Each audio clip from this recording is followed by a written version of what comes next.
Well, hello, peeps. It's the Hillbilly Halfwit. How are you today? Sorry, there's a bit of sun on my face here. There we are. Funny enough, I'm in a position where I can do a video for some reason. I didn't think I would be able to. So I'm sat in the car. And I've been seeing quite a lot of stuff and listening on the radio today about net zero and electric cars and all that. And I thought I'd do a bit of something about it because I actually listened to this guy talking before who got an electric car, and he said some pretty interesting facts and I didn't like it. So this guy has had an electric car for 3 years and he'd never had one before, and he said he's never buying one again, and this is the reason why. And he went into detail why. Now, he said it's okay for people who are wealthy and have got a driveway. If you haven't, in London, you're stuck, aren't you? Because you can't recharge it unless you go to a public recharging station, and it's hellish expensive. He reckoned it's equivalent to £3 a litre to recharge your car. So to recharge your electric car on public recharging stations is equivalent to you paying £3 a litre for petrol. So it's no cheaper whatsoever. In fact, it's dearer because the car is dearer to buy as well. And it doesn't last as long. And it's ridiculous. It's basically just taking away the poorer people in society's ability to get to work and transport. And what they want to do is to do this 15-minute cities. Really, that's what's in their head. And if you think about it, if you think of a chicken coop with chickens in, that's what they want. So you've got a load, say you've got 10 chickens in a chicken coop, you've got straw in there and they lay their eggs and you give them food. They're in there, they're really happy, and they're shut in there all day and they can't go anywhere, and they're happy in there. They're still happy, but they're sat in there and they can't see the outside world. That's what a 15-minute city is.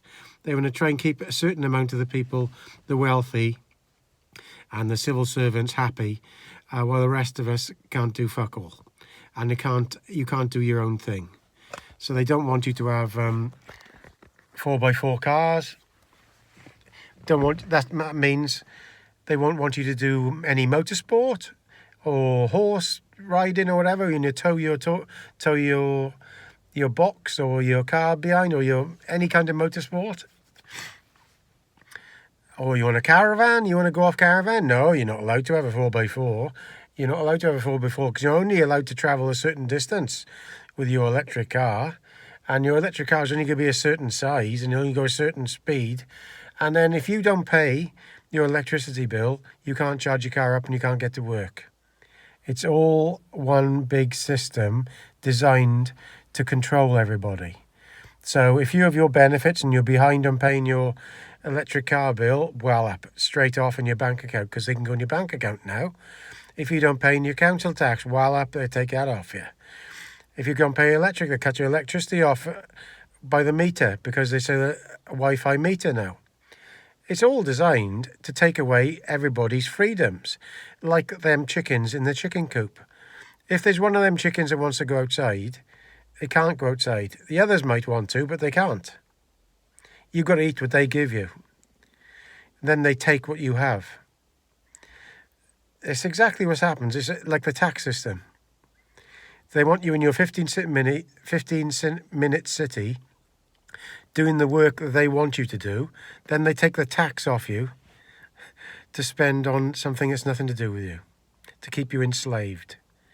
Then they don't want money. They don't want you to be able to make money on the side and spend money on the side. So you have to earn this false money. This doesn't exist on a card.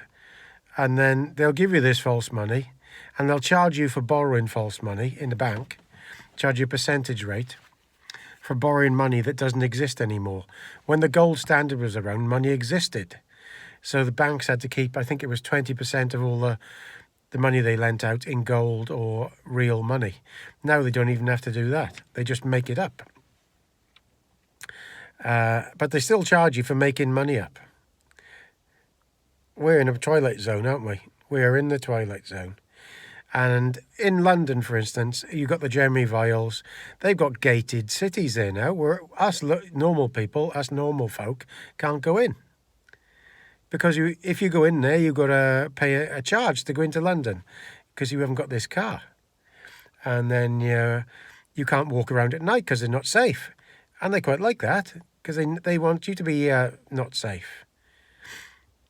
That's what it's all about. And then you got the wealthy all telling you what to do. Wealthy want to tell you what to do all the time.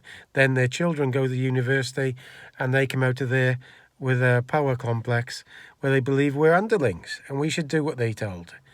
And when we don't, they don't like us. So they bring in other workers then from abroad that they can tell what to do and replace us with them. It's like in London, you've got no Cockneys anymore. The Cockneys have been removed from London and replaced with other people. It's happening all around the UK. The UK is in a terrible state. It's incredible.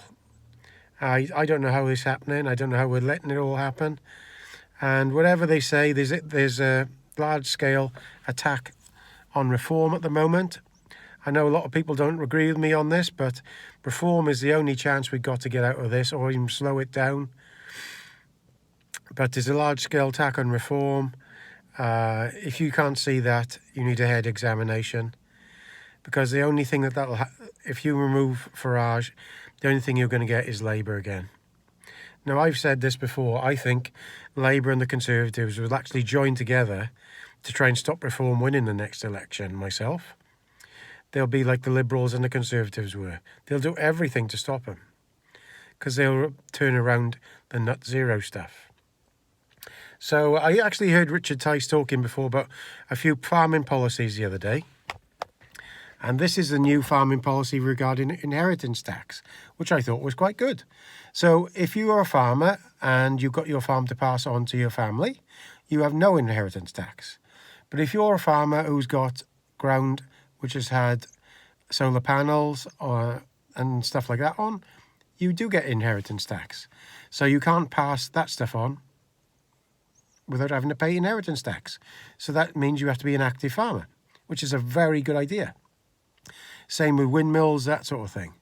So if you're making money off it already from something else, getting loads of grants and not farming, you're going to have that ground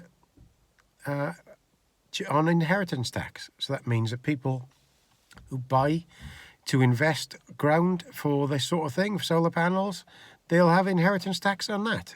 But if you're farming it, you won't, which is a very, very good idea. And there's something I was going to have a short think about. I haven't spoke about this before because I wasn't 100% sure about it. I've been looking into it a bit. These Trump tariffs. Now, from what I understand, it obviously has sent the world into a little bit of a tiz over this.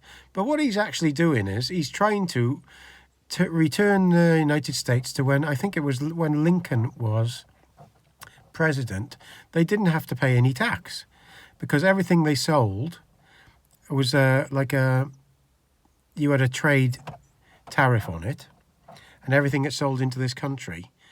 So what happened then was all the people in America, this is what he's trying to do, which is not the media aren't saying. Nobody earning under 100,000 will pay any tax in a Trump America if this tariff thing works, because tariffs will pay more than the tax take. That's what I understand. It did say the amount. It was something, I can't remember the exact amount, but somebody said the exact amount the tax brings into the USA for taxing people under 100,000.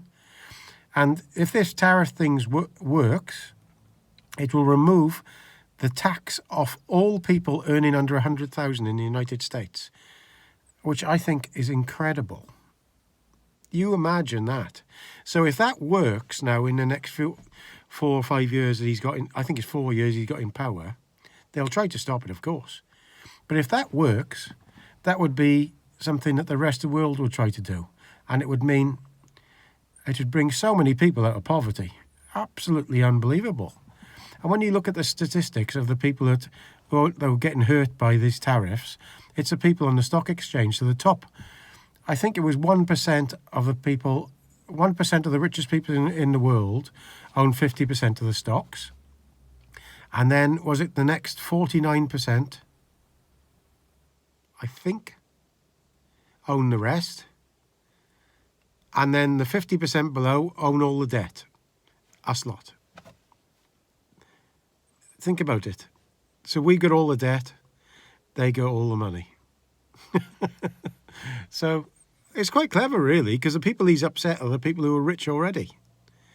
So it will affect pension funds, of course, but I think it'll level out after a while, because apparently the UK have already done a deal with America regarding what they call it, not a tariff deal. They've done a deal behind the scenes with America already, Labour Party, when Starmer went to see Trump about a month ago. So Brexit wasn't so bad, you see.